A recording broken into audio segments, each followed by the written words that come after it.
Ceci est un livre audio autogénéré par Google. La mer, la foule et le peuple. L'évocation du peuple donne au romancier une bonne occasion pour l'emploi des métaphores, flot, affluence. Mark Elder présente cette particularité dès le titre de son roman d'associer les deux termes, peuple et mer.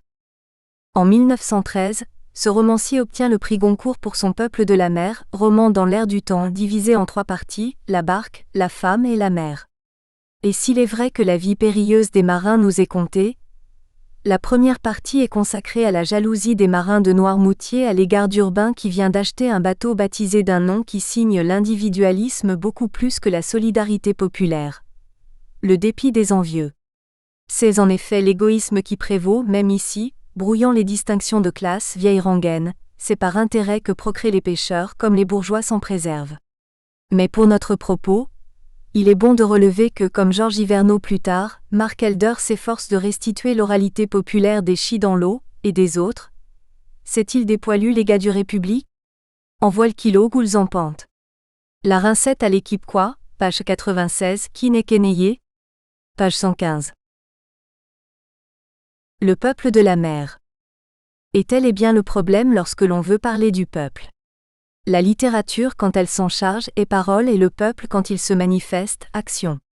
Parole peu probante des pamphlétaires, des auteurs de tracts émanant d'officines engagées, porteurs de pancartes. Parole à caractère utilitaire qui n'a rien à envier à la persuasion clandestine des publicitaires. Alors, plutôt que faire confiance à une prétendue objectivité historique, faut-il attendre de la littérature qu'elle dégage des, comme on dit, événements? Pas toujours. Au peuple de la mer, nous préférons la mer de Michelet, métaphore bigarrée du peuple, œuvre où ce dernier est vu à travers le prisme de ses déceptions. Péguy, sans métaphore, offre lui aussi une image du peuple, au miroir déformant et fluctuant de son idéologie. Sa pensée est passée au crible par un ancien prisonnier de guerre, Georges Hyvernaud, qui dans La peau et les os dégonfle la baudruche patriotarde. Belle occasion de démasquer les mauvais bergers, ô Mirbeau. Ceux qui vont au peuple et s'efforcent de parler en son nom, c'est-à-dire de le faire taire. Les mots pour le dire. L'exercice de la mémoire hémiplégique ou sélective est un sport très prisé en France. Les anciens pétainistes et les taurésiens français, même repentis, savent observer un silence prudent sur certains événements ou détails de l'histoire. Gare à celui qui, à la Libération, ne tricolorisait pas. Georges Hyvernaud en sut quelque chose. Avec son récit, il avait mis à côté de la plaque, voir le chagrin et la pitié. Si je rappelle l'existence de ce phénomène, c'est que Michelet a tenté, lui, par la bande, d'évoquer cette trahison de l'idéal révolutionnaire que fut, après l'euphorie de février 1848, la répression de juin. Tu chériras la mer. Déçu par le peuple et son reflux, comme le sera Péguy, Michelet se console avec la mer, monde prodigieux de vie, de guerre et d'amour. On trouvera dans la mer une représentation détournée, certes, du social. Équivalence. La mer est aussi impénétrable et mystérieuse que le peuple et le mugissement qu'elle fait entendre n'a rien à envier au grondement des révoltes sociales. La première impression que l'on reçoit de la mer, c'est la crainte. Page 43. Si l'enfant et l'ignorant ont toujours devant ce sphinx une stupeur admirative et moins de plaisir que de crainte, il ne faut pas s'en étonner. Pour nous-mêmes, par bien des côtés, c'est encore une grande énigme, page 47. La mer, inconnue et ténébreuse dans sa profonde épaisseur, apparut toujours redoutable à l'imagination humaine, page 43. Indispensable à notre vie, la mer indifférente se passe très bien de nous. Dans le peuple, Michelet établissait que le génie est l'équivalent du peuple. Avec la mer et le déplacement de l'humain vers la nature qu'implique le sujet de l'ouvrage, il ne peut plus en être question.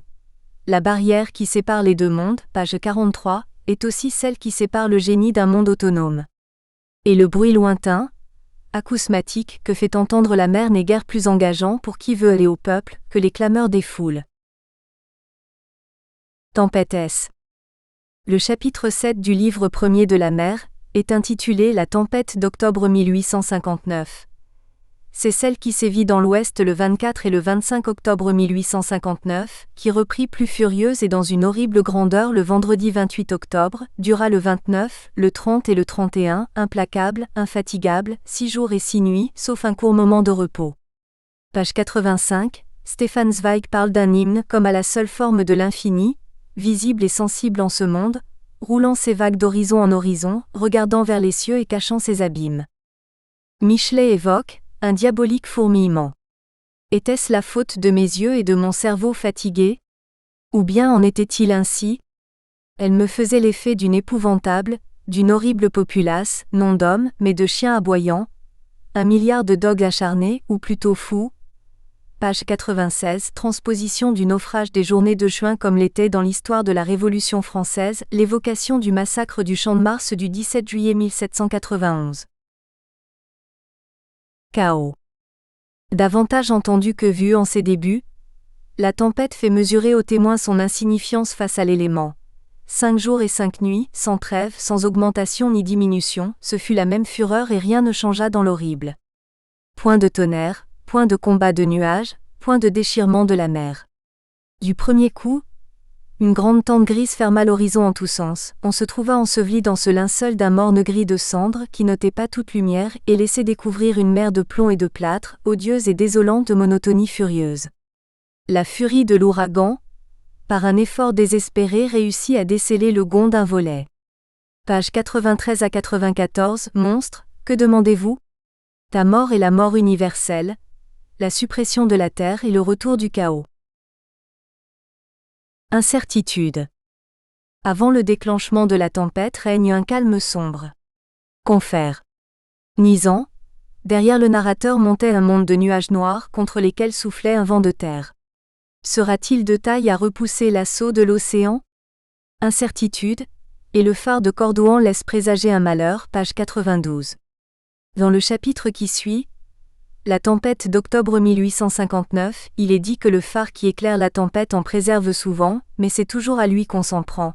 C'est ainsi que l'ignorance traite trop souvent le génie, l'accusant des maux qu'il révèle. Page 98, ne pouvant s'identifier à la mer, le génie humain a trouvé dans le phare, réussite due au perfectionnement de la signalisation maritime, son homologue. Son regard de feu, perce aux 4 coins de l'horizon. Page 101, c'est la providence humaine qui a organisé sur la terre un firmament secourable. Page 103, lorsque nul astre ne paraît, le marin voit encore les feux de ces nobles monuments, et reprend courage en y revoyant son étoile, l'étoile de la fraternité, page 103. Lucidité. Le phare ne supprime pas la tempête. Ce qui est supprimé, c'est l'ignorance. Du moins si l'on périt, on sait pourquoi, page 246. Loin de se substituer au peul, de parler pour lui, c'est-à-dire à sa place, de s'auto-proclamer son porte-parole, Michelet interprète l'événement et ne prétend pas être le peuple à lui tout seul. Le peuple de Péguy. Quand Péguy parle du peuple, il parle du peuple de France auquel il s'identifie. Quant aux autres peuples, désignés aussi par des noms synonymes, race, nation, ils sont le plus souvent évoqués au pluriel. Cependant, il distingue les peuples opprimés des peuples libéraux, ceux où sont reconnus les droits de l'homme, peuples au nombre desquels il faut compter le peuple de France. Péguy établit aussi une hiérarchie. Il existe des peuples élus, le peuple français pour les temps modernes en est un. Peuple révolution. Rangé parmi les peuples libéraux et les peuples élus, le peuple français de Péguy apparaît comme romantique, le seul peuple révolutionnaire selon Péguy. Romantique, le peuple est perçu à travers l'image qu'en donne Michelet. La dimension révolutionnaire est fournie par les événements qui la période 1789 à 1793. L'élan révolutionnaire, on le retrouve pendant la Commune. Et inutile de se frapper le cœur, c'est dans le peuple, c'est dans la masse, et non chez les sauveurs suprêmes, que réside le génie, sans lequel il n'est pas de peuple éternel, inséparable de cet élan. L'impulsion du peuple, non celle qui sera reconstruite par les historiens. Démagogie. Récupéré par le régime de Vichy, sans qu'on lui ait demandé son avis, il a été tué en 1914, Péguy devient la tête de turc de Georges Hyvernaud, prisonnier de guerre qui nous a laissé, entre autres, 2 récits de sa captivité, La peau et les os et le wagon à vaches, et de l'état d'esprit dans la France libérée. Il a brossé le portrait de l'un de ses camarades de captivité, péguiste convaincu. Le spectacle désolant qu'offre l'un de ses co-détenus du narrateur, Beurré, petit beurre, âme molle et douce que rien n'entame. Encore qu'il ne faille pas le confondre, lui l'imbécile, avec les pétainistes.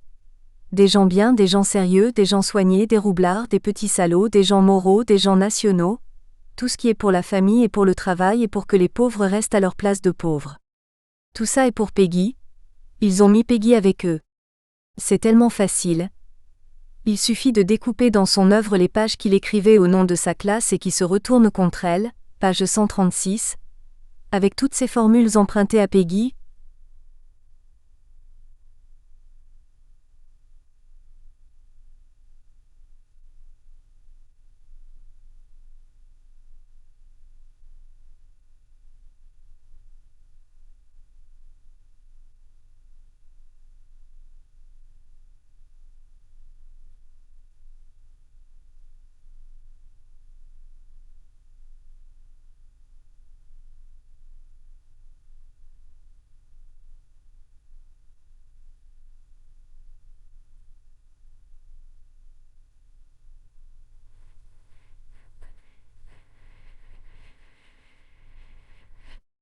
Sans oublier les pères de famille qui sont les grands aventuriers du monde moderne. Page 139. Ce beurret excite la ire du narrateur parce que toutes les besognes qui embêtent, le plus les prisonniers, il les accomplit dans le ravissement, le visage extasié. Une belle âme. C'est d'un pas douter une belle âme, page 128 à 129. La question des rapports de l'éthique et de l'esthétique, de ce qui est moral et ce qui ne l'est pas, se pose à propos d'Hyvernaud. Quelle morale se dégage-t-elle, en dépit des marques de sympathie qui émaillent le discours, sinon le pessimisme quant à l'avenir de l'espèce humaine? L'éthique, elle réside dans une écriture authentique évoquant un monde qui ne l'est pas. La rempailleuse. Le narrateur reprend l'expression de belle âme, en l'affectant d'une nuance nettement péjorative. Le sens de la vie, les bienfaits de la pauvreté, le culte du travail, tout cela s'arrange si bien dans une belle âme. Le peuple, comme on l'aime, et qui n'a pas intérêt à nous décevoir. Confère. Brecht, tenté vainement peut-être de saisir le peuple n'est pas à l'ordre du jour.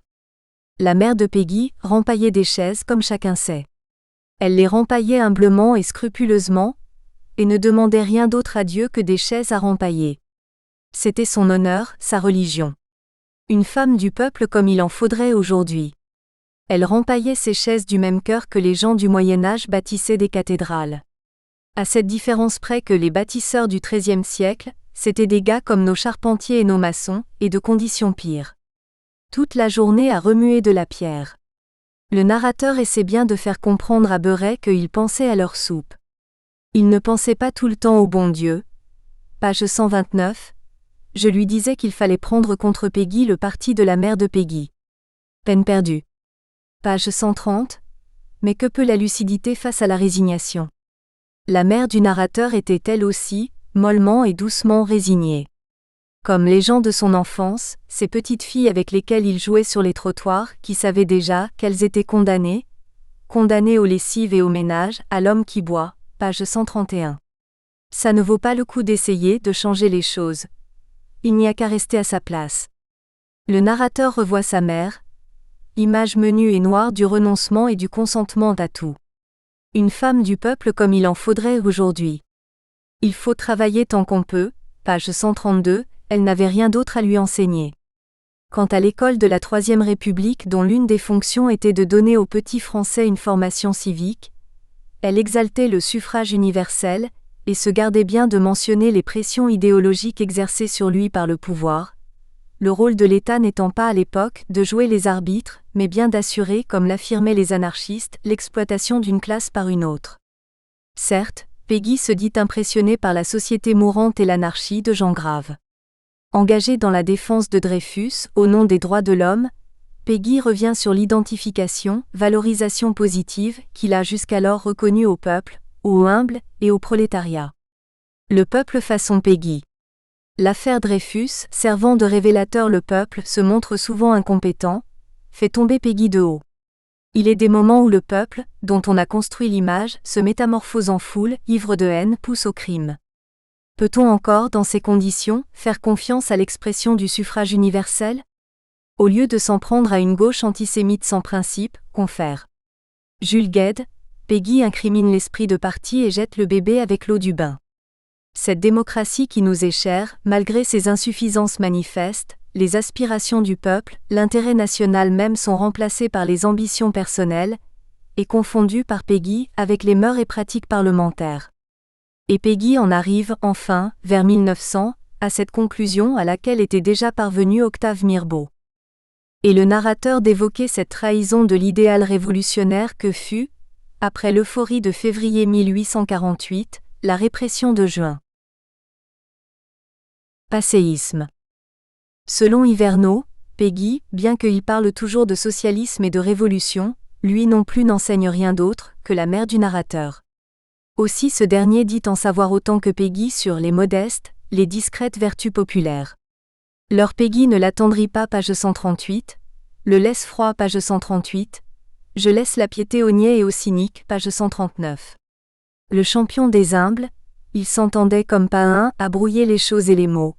Ce qui ne l'empêchait pas, histoire de la paille et de la poutre, de reprocher à la social-démocratie allemande, impuissante, de dissimuler son réformisme derrière la phraséologie révolutionnaire pendant que les Russes, en 1905 à Saint-Pétersbourg ont fait semblant, selon Peggy, de se révolter puisqu'ils ont adressé une supplique à leur tsar. Le veau d'or. Quoi qu'il pense des opérations des Allemands et des Russes, il est mal placé pour exalter la révolution qu'incarnerait le peuple français. Il s'agit de rejouer 89, à la manière des 48 arts vus par Flaubert. Plus tard, les bolcheviks prétendront refaire en 1871. A. La numérologie. En fait, le socialisme de Peggy, c'est une tendre rêverie sur le passé, sa révolution, la résurrection de la paroisse médiévale, avec des ouvriers qui travailleraient 15 heures par jour et seraient contents comme ça. France éternelle, notre bon maître. Vers 1910, Peggy constate qu'il n'y a plus de peuple, il l'a escamoté. Il fut un temps où le peuple existait. Il a été perverti par l'argent. Certes. Est-ce une raison pour encourager la passivité chez les exploités en exaltant les vertus du bon vieux temps, du bon vieux peuple, vu par Peggy, structuré par les traditions ? Dans cette quête de l'âge d'or, du temps immobile, on ne remontera jamais assez haut, au risque de s'anéantir dans les lointains de la race dont les échos nous parviendraient encore. On pense à Engels et à son invention du communisme primitif, le Christ en plus. Un petit malin. Peggy était malin, parce qu'il a su préparer à ses biographes un Peggy en chrono. On n'a qu'à choisir. L'écolier, le paysan, l'officier de réserve, Peggy en sabot, Peggy en pèlerine. Un Peggy cassé, courbé, tordu, tortu, ce ne sont pas les adjectifs qui lui manquent, page 133. Nous espérons que vous avez apprécié cet aperçu. Pour continuer à écouter ce livre audio sur Google Play Livres, utilisez le lien dans la description de la vidéo.